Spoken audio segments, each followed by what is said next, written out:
اور بڑا اچھا اس کا مطلب ہے کہ آیا آیا شیر آیا. اور گپس جیسے دور دراز علاقوں میں عوام کا یہ اجتماع بتا رہا ہے کہ نہ صرف گپس میں بلکہ گلگت بلتستان میں شیر آیا آیا انشاءاللہ.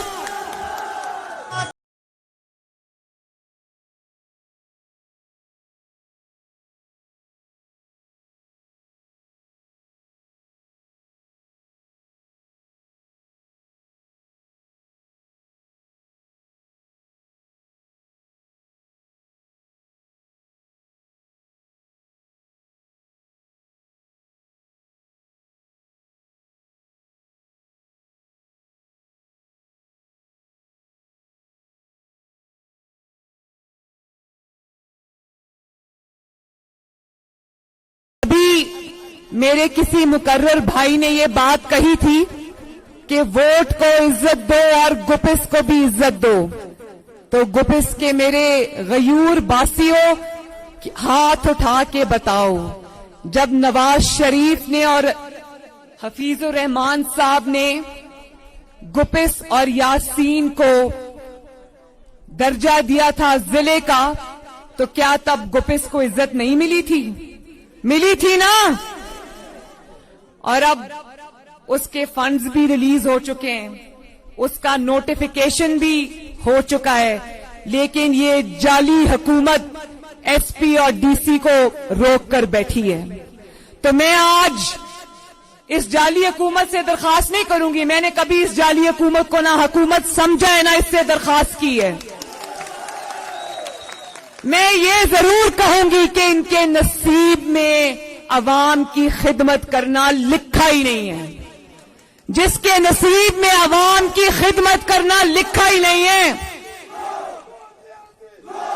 عزت دو ووٹ کو، عزت دو ووٹ کو، عزت دو ووٹ کو، عزت دو ووٹ کو. تو جس کے نصیب میں عوام کی خدمت کرنا لکھا ہی نہیں ہے، اس سے درخواست کرنے کا کیا فائدہ؟ میں یہ سمجھتی ہوں کہ جو حق آپ کو آپ کی طرح، آپ کے لیے بھیک کی طرح دیا جائے، آپ کا حق ہے کہ یہ بنے ضلع. اور اگر آپ کا حق آپ کو یہ نہیں دیا جا رہا، تو اب جو الیکشن آ رہا ہے اس میں شیر پہ مہر لگاؤ اور اپنے حق کو سر اٹھا کے اپنے لیے استعمال کرو انشاءاللہ. اور میرا وعدہ ہے کہ جیسے ہی گپس میں اور گلگت بلتستان میں شیر آئے گا، گپس کو اور یاسین کو ضلع کا درجہ انشاءاللہ فوراً ملے گا.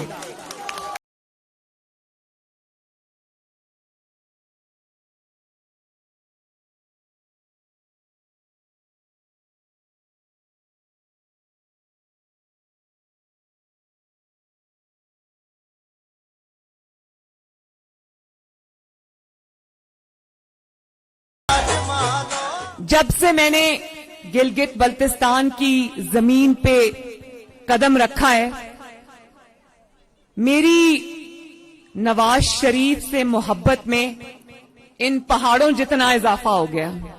پوچھو اس کی وجہ کیا ہے؟ ایک تو وہ رشتہ ہے نا باپ بیٹی کا جو اللہ تعالیٰ نے بنا دیا ہے، جس کو باپ بھی نبھا رہا ہے، بیٹی بھی نبھا رہی ہے.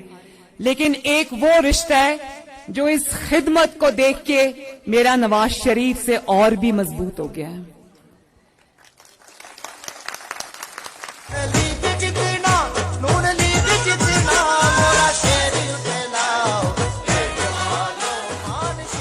چاہے وہ سڑکیں ہوں یا وہ ہاسپٹلز ہوں، گلگت بلتستان کا پہلا کینسر ہاسپٹل ہو، یا وہ آپ کا دل کا ہاسپٹل ہو، یا وہ آپ کی یونیورسٹیز کے پہلے کیمپس ہوں، یا وہ کیڈیٹ کالجز ہوں، یا وہ پل ہیں جو میں ابھی دیکھ کر آئی، جس کے بارے میں مجھے حفیظ الرحمان صاحب نے بتایا کہ ان پلوں کے موجود نہ ہونے کی وجہ سے آپ کو کتنی تکلیف ہو رہی تھی، اور نواز شریف نے وہ سڑکیں، وہ پل بنا کے آپ کی تکلیف کو اللہ کے فضل سے آسان کیا ہے. تو مجھے میری نواز شریف سے محبت میں اور بھی زیادہ اضافہ ہو گیا ہے.